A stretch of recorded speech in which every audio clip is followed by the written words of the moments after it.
Assalamualaikum warahmatullahi wabarakatuh. Perkenalkan, nama saya Abdul dari kelas IPA 1. Di sini saya akan membacakan teks ulang tentang biografi. Biografi adalah sebagai karya hasil yang memuat kisah hidup tokoh dengan segala pengalaman dan rangkaian peristiwa yang autentik. Penulis biografi harus cermat dalam menyusun biografi ini. Hal ini penting untuk diperhatikan karena biografi yang akan dipublikasikan di masyarakat diasumsikan sebagai karya yang objektif dan dapat dipakai sebagai acuan kehidupan di masyarakat. Oleh karena itu, penyusun biografi harus memperhatikan hal yang berkaitan dengan isi, tata tulis, gaya penulisan, dan langkah-langkah penulisannya. Ada beberapa hal yang harus diketahui saat menulis biografi. Yang pertama, biografi harus mengungkapkan data secara otentik tokoh berdasarkan dokumen aslinya. Data atau keterangan yang digunakan harus benar-benar terjadi dan dapat dipertanggungjawabkan kebenarannya. 2. Biografi harus mengungkapkan kepribadian tokoh secara seimbang antara yang baik dan kurang baik, kelebihan dan kekurangan tokoh, pengalaman hidup, cara mengatasi masalah diterangkan dengan baik agar bisa menjadi acuan pembaca dalam mengambil sikap. Yang ketiga yaitu biografi disusun dengan menggunakan urutan waktu, peristiwa, dan tempat yang jelas.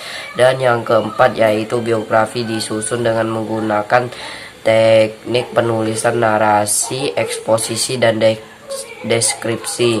Narasi digunakan untuk mengurutkan peristiwa yang dialami. Eksposisi digunakan untuk memaparkan peristiwa dengan menggunakan bahasa yang lugas dan jelas. Deskripsi digunakan untuk menggambarkan peristiwa dan keadaan secara objektif sehingga pembaca seolah-olah ikut terlibat dalam kehidupan tokoh. Oleh karena itu, tata tulis dan skema penulisan pun menggunakan gaya yang indah dengan pilihan kata dan kalimat yang tepat. Langkah-langkah penulisan biografi adalah sebagai berikut. 1. Hubungan tokoh atau keluarga tokoh seperti tokoh pahlawan, pemimpin organisasi, pelopor bidang, dan peraih prestasi istimewa. Yang kedua yaitu kumpulan informasi dan data sebanyak-banyaknya seperti biodata, peristiwa yang dialami, masalah yang ditemukan, dan pandangan hidup suatu tokoh. Yang ketiga yaitu mintalah pendapat tokoh atau keluarga tokoh.